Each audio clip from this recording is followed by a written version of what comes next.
Welcome back to the Inspired Writer Collective podcast.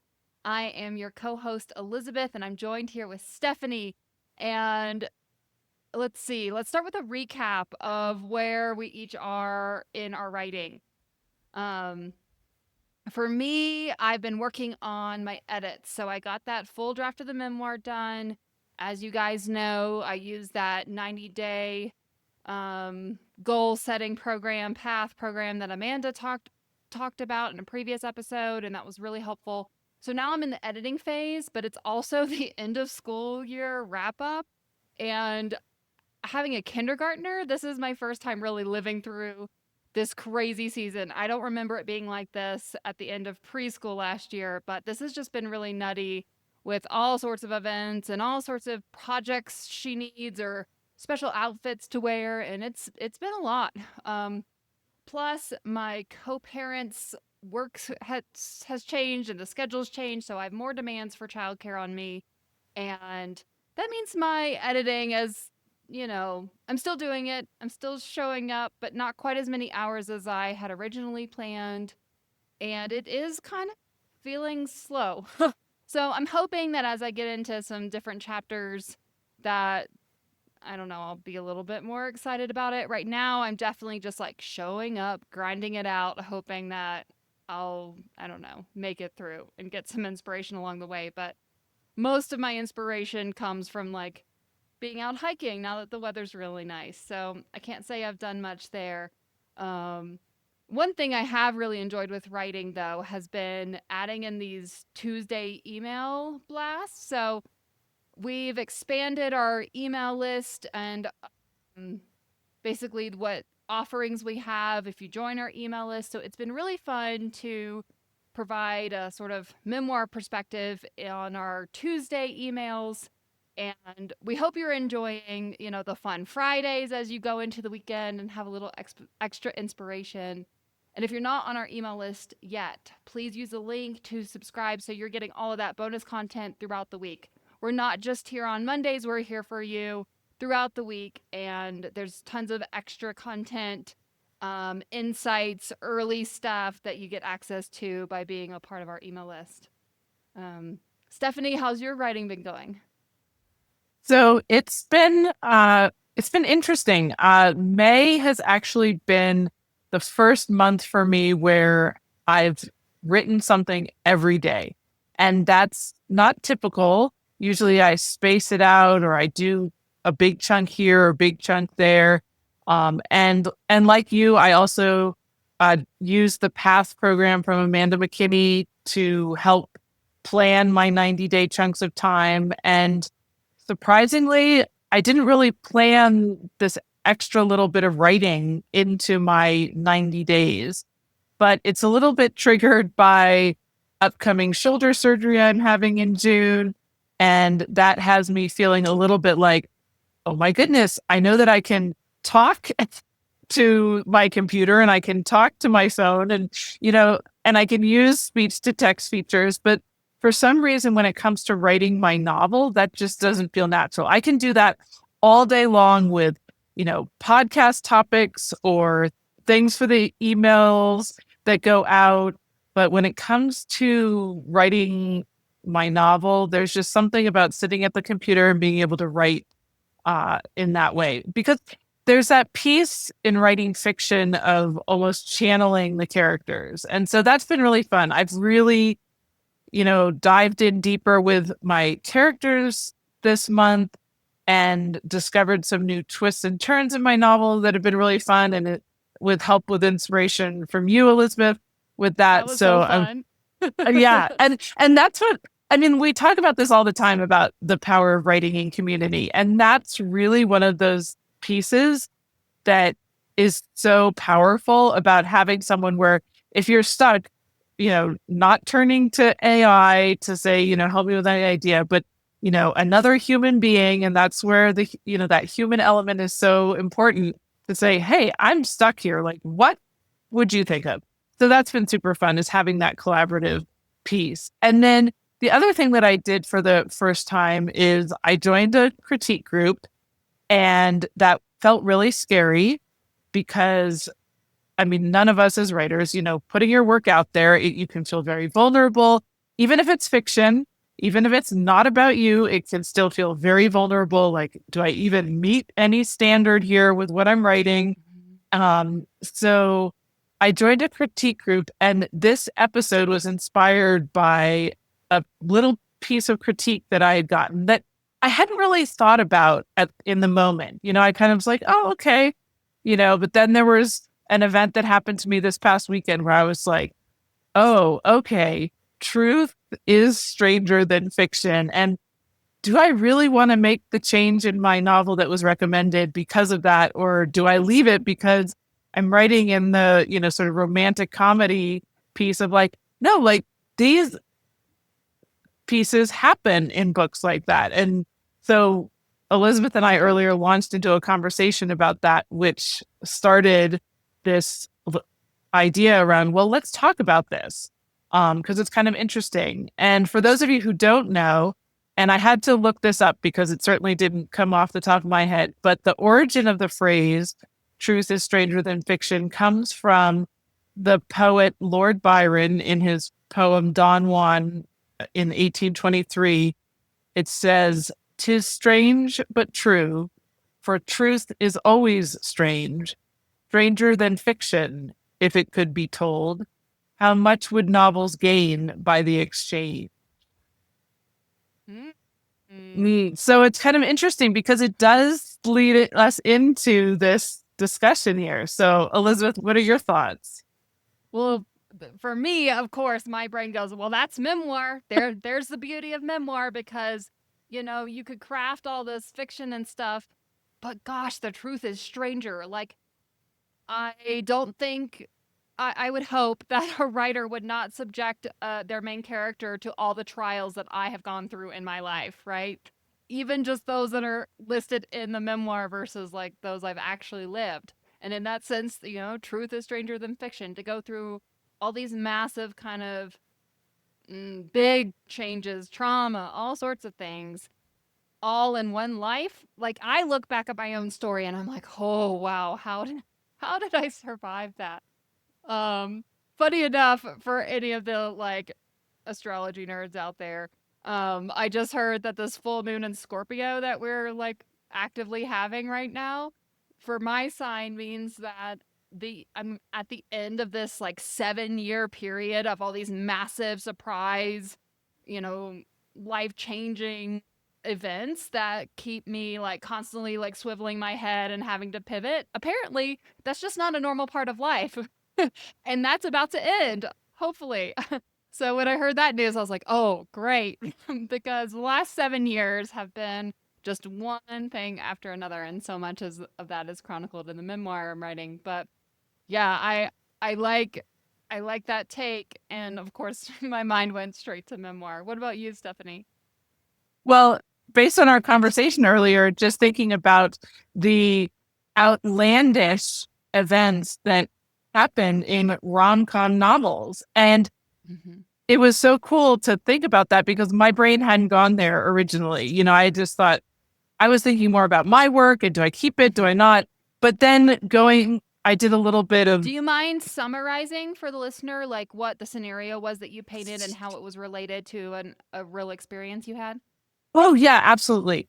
I forgot about giving the context. So what happens in the opening scene of my novel is my main character, who's a 16-year-old girl, is on an airplane and the tray table collapses in her lap and it has completely fallen apart. And this was something that actually happened to me on a flight not too long ago where I was sitting on the plane and all of a sudden the tray table just fell. And it was partly because the person in front of me had jostled the seat. And I thought, oh, okay, sometimes that happens because if somebody doesn't secure it enough.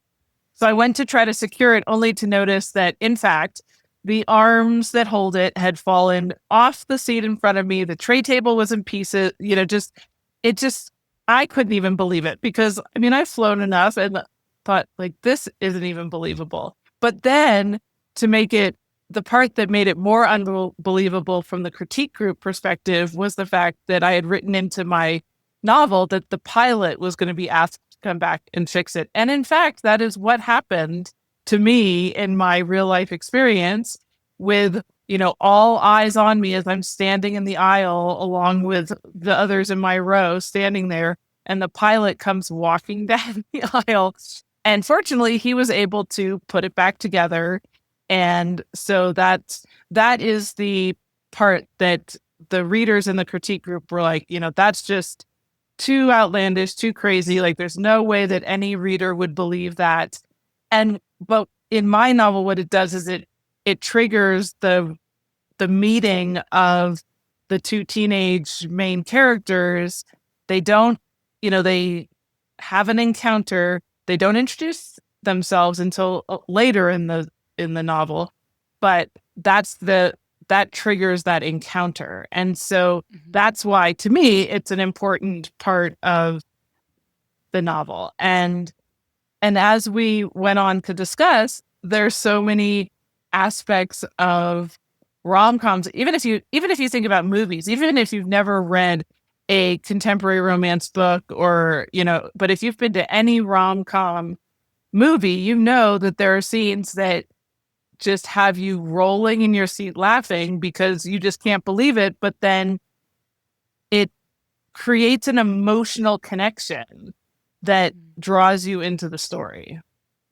Yeah, we were talking about this because, of course, the critique group is not necessarily made up of people who normally read contemporary romance.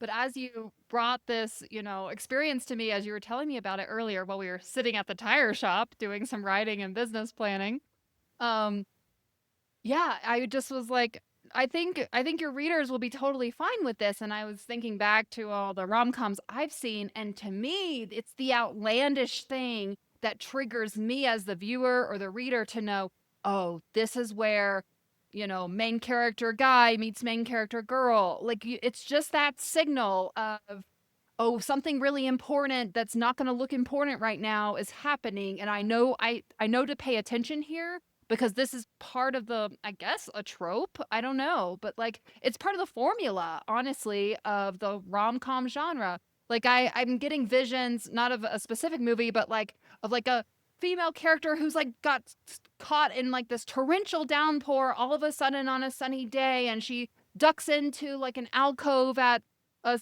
little shop, and then she ends up to go in to try and like use toilet paper in the bathroom or paper towels to like dry her hair off, and that's where she meets someone, right? And they don't usually have much significance in that particular scene.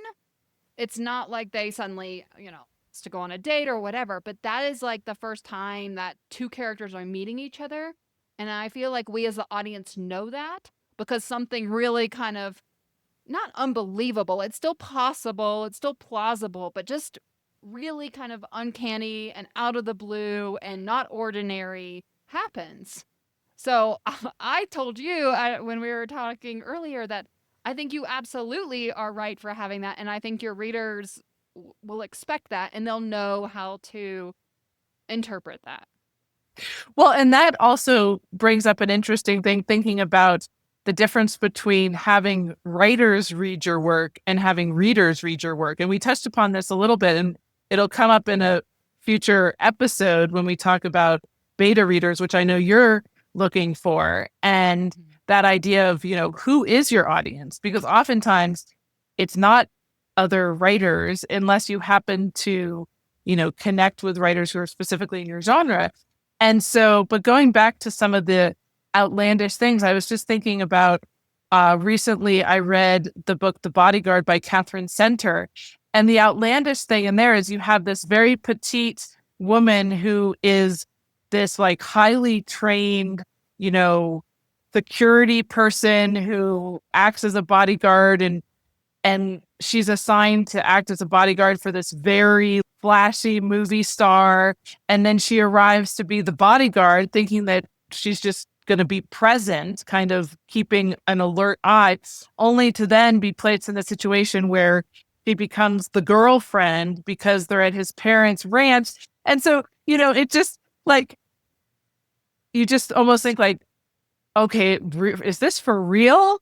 But then it creates, especially in a romantic comedy, that sort of aspirational thing that a reader is like, oh, like, could that happen? Like, I could get an assignment with my job and I could meet the love of my life. And, not everybody who's reading romance is, married or has a family yet. And oftentimes it's that escapism piece of, I just want to escape into a world where, yes, like crazy and weird things happen, but that's the human experience too, which I think is also what makes it so relatable. Mm-hmm. Right. I mean, for those who are more spiritually minded, there's always this aspect of like, if you find yourself suddenly running late for something and there's like, don't get frustrated because it's usually the universe kind of rerouting you around some sort of incident. I was just talking to someone, I don't even remember now who it was this week, that told me they got stuck like right behind a landslide of rocks on the drive between our small town and Colorado Springs, and if and their kid had made them run late, and it was like if they had left on time, then they really could have been caught under that pile of rocks. Like that's what it was like. And they were the few cars that were actually able to get through before they actually closed down the whole highway. So what they had to do was they those grouping of cards that were already there, they went ahead and let them pass once they got those immediate rocks cleared, but then they had to shut down the highway to prevent any future rocks from falling and to secure the rest of the landscape. So she luckily was one of those cards that was actually there because she had to get her son to an appointment in the Springs. And so it was like, it worked out perfectly for them. But initially she was like, oh, we're running late. We shouldn't have been running late for this thing. We need to be on time. And so, yeah, there's that whole aspect of like, sometimes when things go awry in in the real world, there's some sort of bigger picture that you might not, have a glimpse of yet. And I think that's what your main female character is experiencing in your opening of your fiction is she's experiencing the aspect of the universe kind of taking its, showing its hand and molding and shaping and creating opportunity for these two characters to meet. And yeah, I think it makes total sense that that's how it would go down. Yeah, no, in thinking about it and reflecting on the critique, it also speaks to when getting critiqued, it's a matter of, taking the pieces that you need for your work and leaving behind other pieces or saying like, that's a really interesting comment. And in fact, this was a really interesting comment to have that said in the critique because it triggered this conversation, which, is certainly relevant and interesting to dive deeper into. And so in fact, it's a beneficial bit, but I'm certainly going to leave things as they are because as the writer, at the end of the day, you have the say. And then maybe down the road, maybe, when it comes time to pitch the book and somebody else reads it down the line and, whether I decide to self-publish or traditional, however it goes, if somebody else gives their opinion, then that might change the outcome. But for right now, that's where I am. Yeah, I would just be surprised if like a reader of the genre would give you that same feedback. I think the readership of contemporary romance allows for a good bit of, you know, not likely but still possible scenarios. Like we referenced a couple of Abby Jimenez's plot points as we were chatting about this earlier with like the mom coming home with like a purse of baby raccoons and the one guy Justin like paddling across a lake on a inflatable. It's like it's possible, but like there's probably some pretty good reasons as to why that would not actually work out or why that would not be how the specifics of how that scenario went down. But as I was reading those books, I wasn't really concerned about that. It was just funny. It just was just an important plot point. It said something about the characters. And so I think the readership of contemporary romance is really not so worried about, whether something it happens often or not.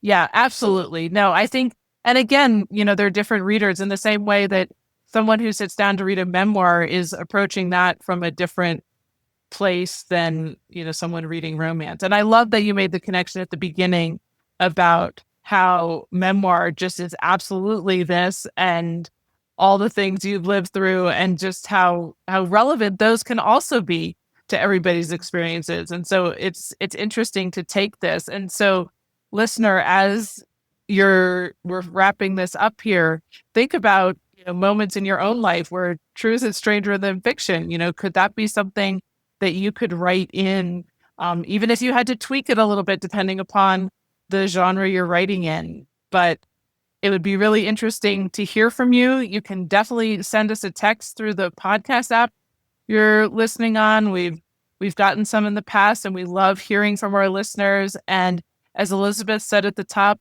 please join our email list, because we send out the announcement about the podcast on Mondays, but the rest of the week, we also have really great content for you to keep you inspired. So until next time, happy writing.